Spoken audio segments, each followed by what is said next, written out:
he tries to keep the old cowboy mentality alive.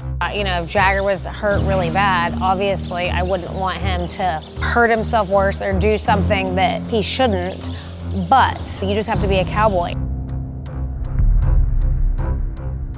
I was raised by a tough cowboy also. There's just different calibers of athlete.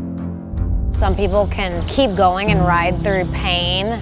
And I think what JB sees, and I mean, I see it too, because he just is trying to help these young people realize, like, yeah, you're not gonna be 100% all the time. So, you know, just be a cowboy and keep going. I think he sees a lot of young people that just don't have enough try. You are the company you keep.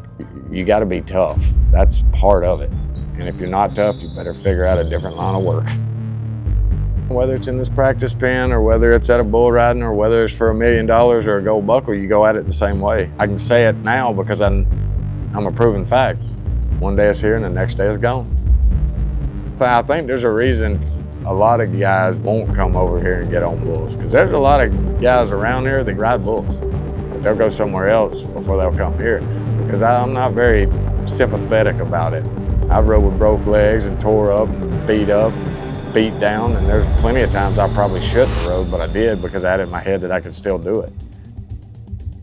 As far as Jagger, you know, I don't care if he rides bulls. You know, that's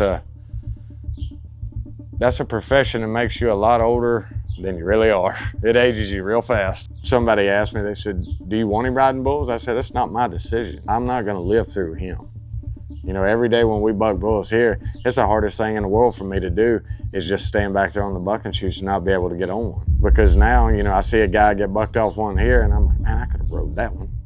And it'll never leave. It'll always be that way for me. But, you know, Jagger, I wanted him to be able to see me still riding, you know. And I'm not old, but in bull riding years, I'm real old. You know, I broke my neck when I was 36 and I felt like I was still riding just as good as I was when I was 20 years old. Yeah, I was hurting a hell of a lot more, but, you know, I still pushed through it. When I broke my neck, my left leg, my left foot, my right ankle was broken. And he watched me hobble around on walking boots and, you know, everything like that. And I was still getting on, and I wasn't turning loose. I was getting wrecked out. I wanted him to be able to see that, you know, so he knows that if you're gonna do something, you gosh dang better do it all the way. Let's go, boys!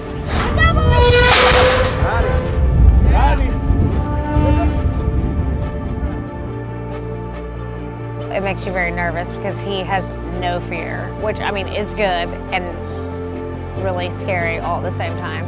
He is eaten up with the bull riding. We don't really push it. I mean, it's not that we don't want him to do it. We don't really push him one way or the other. I just want him to be passionate about whatever he does and try really hard. And that's one of the things. I don't know if you can really teach that. It's just something that they pick up from being around. What do you think you want to do when you get older? All around. Everything. All around cowboy?